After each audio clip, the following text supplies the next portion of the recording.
Back at the grind.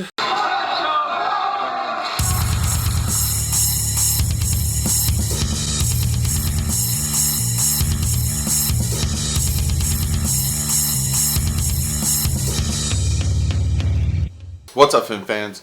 So it is day 11 of training camp. I'm going to talk about training camp, some news and notes. If you can tell by the title, someone had a very, very, very, very bad day.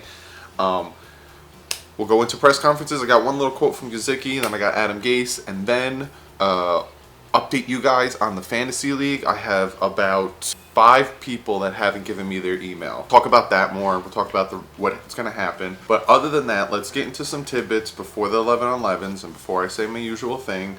1, this is who's there but not practicing today. Jordan Phillips, Hull, obviously, he got injured on Thursday. It's a knee. It's an MCL sprain.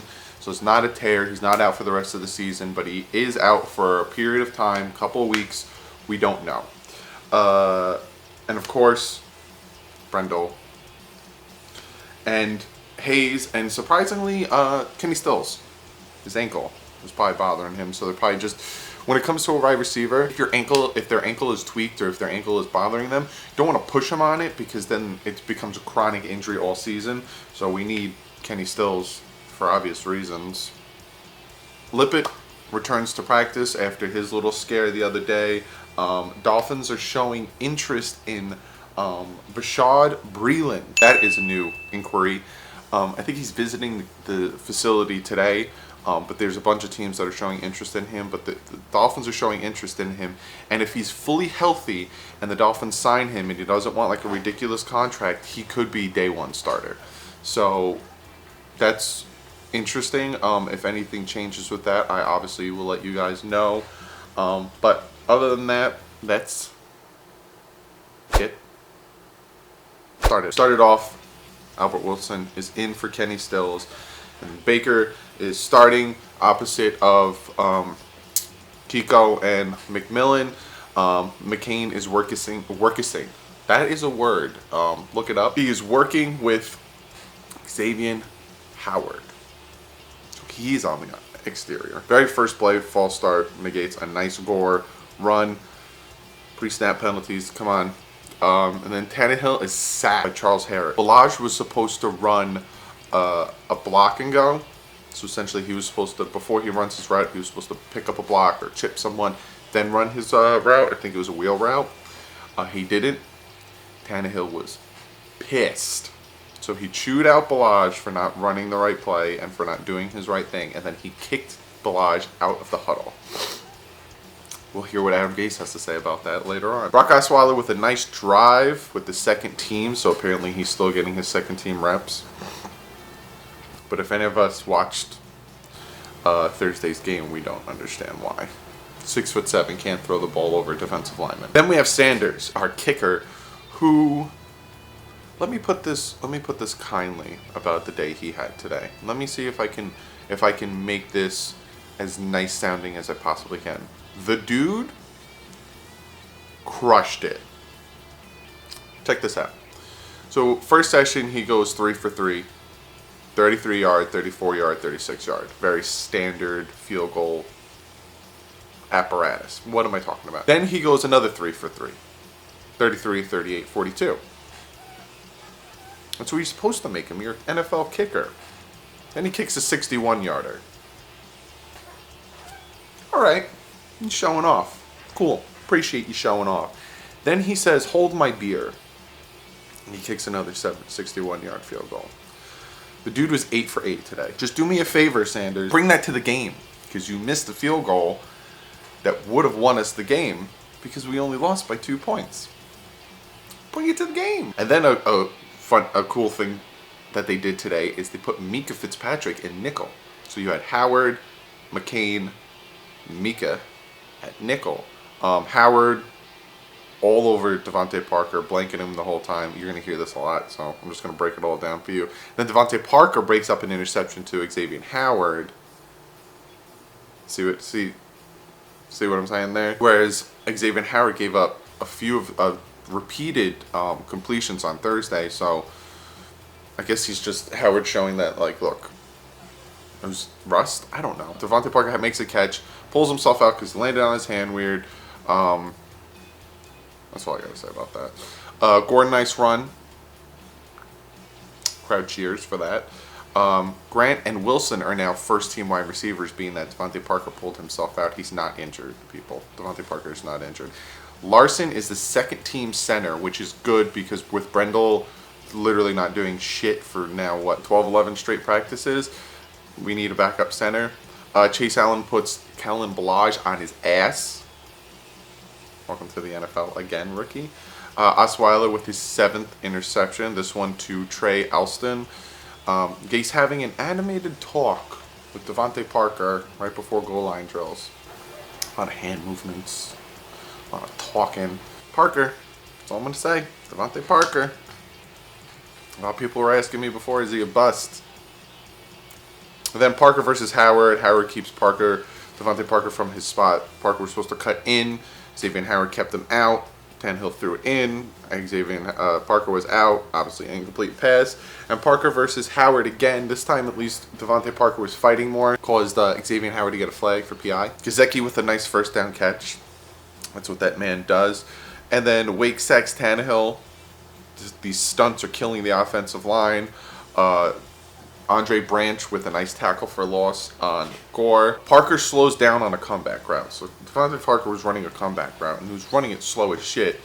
And then Xavier Howard just smacks the ball down. And then the very next play, he drops a screen pass. He tried to catch it with one hand. Obviously, that other hand's bothering him, but defensive tackle Vincent Taylor was super disruptive. He was even doing really well in the game against the Bucs, so he's showing to be the best defensive tackle we have on the team right now. And in 3 tight end sets that they ran, it was Gray, Gesicki, and Smythe. And then Gray noticed that Rashad Jones was lined up on the line, the defensive line, and blocked him well. That was the one play that Gesicki let the sack go. Mika Fitzpatrick with a nice tackle in the backfield. Gesicki with a nice open lane for the run. Nice block in there, but then the very next play gets blown into the backfield, causing a tackle for a loss. And then, just want to bring up this little tidbit of information. DeVante Parker has been non-existent in training camp. He had a few flashes of catches, but other than that, been non-existent. I'm suggesting this, and let me know what you guys know in the comments below.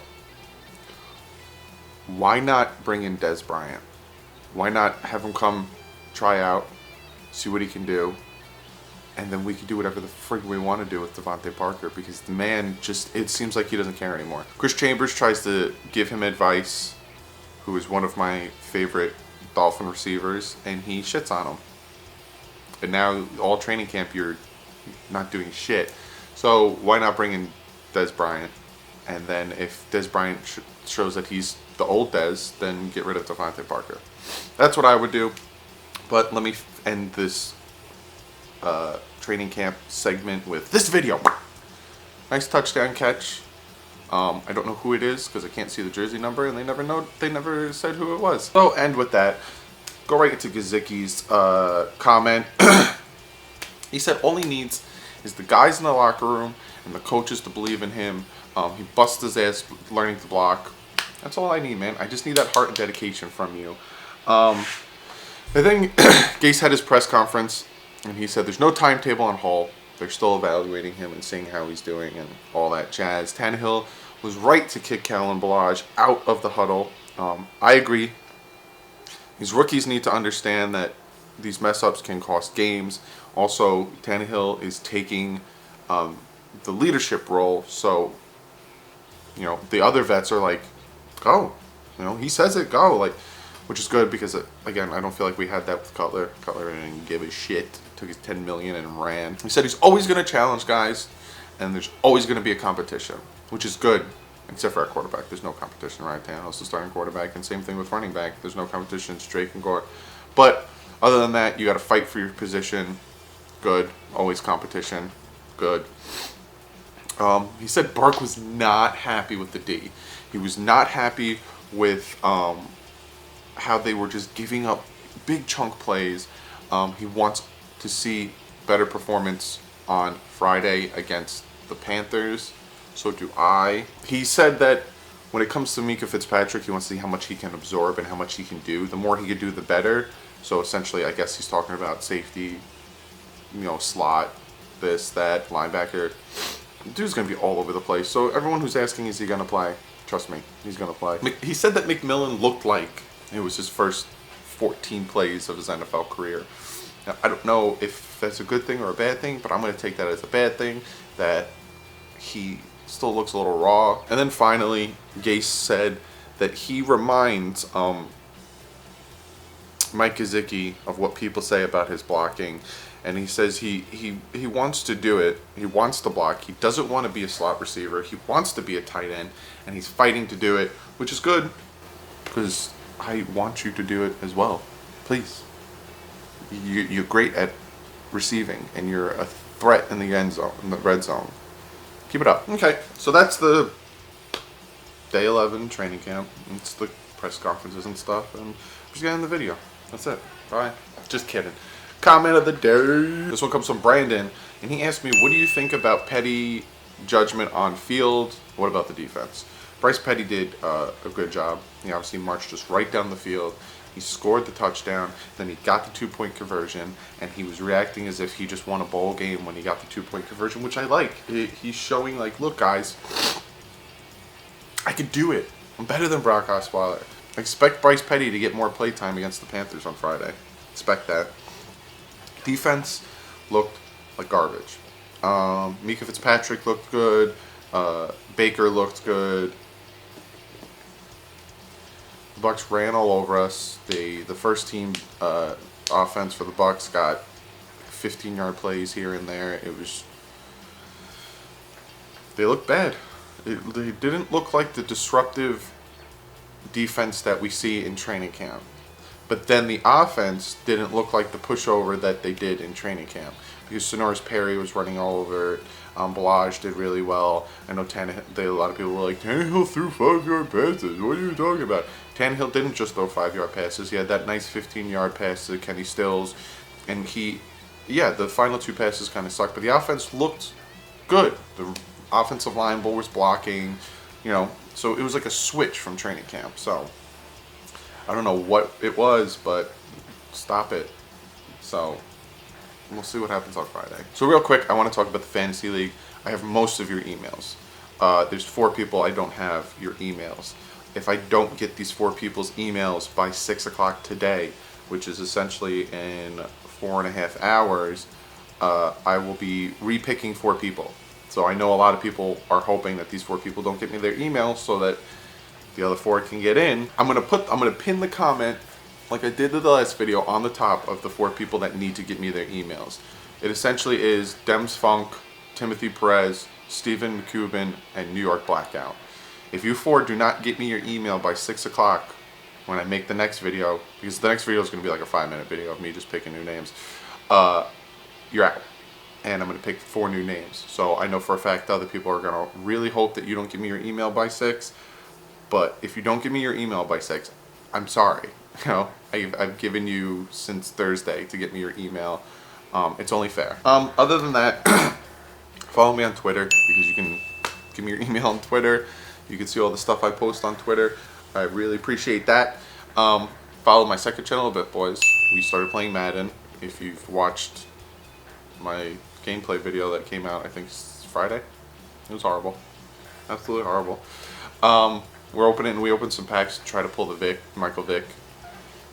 We opened some packs to try to pull the 91 overall Vic. I'm going to be posting that video soon, and then we're going to have gameplay on that. Also, the other stuff. We have a ton of other games on there. I know most of you guys don't give a crap about it, but you like Madden, but you never know. You might like these Resident Evil gameplays and stuff like that. So follow my second channel. Hit the like button. We got the game on Friday against the Panthers, which we'll probably see more of the first team offense and the first team defense. And then 2 more games after that, and then the regular season's here. I'm going to be doing the fantasy draft on Sunday, September 2nd at 7 p.m. Eastern Standard Time. So if you're in the league, That's when the draft is going to be. Comment below, let me know if that's good or not. But like, I'm just trying to make it a day where I feel like everyone should be free, which is a Sunday, and then later at 7.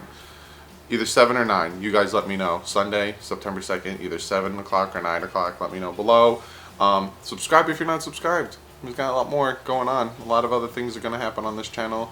But other than that, I will see you guys. I think tomorrow there's another training camp. So, like usual, fins up. Dolphin fans, so I just got done live streaming with you guys. Was a blast. Had a ton of fun. We picked the fantasy leagues. We ended up doing 2. So more people had a chance to get in the leagues, and then I'll talk about that later. I'm going to talk about the game. So let's get started. Dolphins lose 26-24.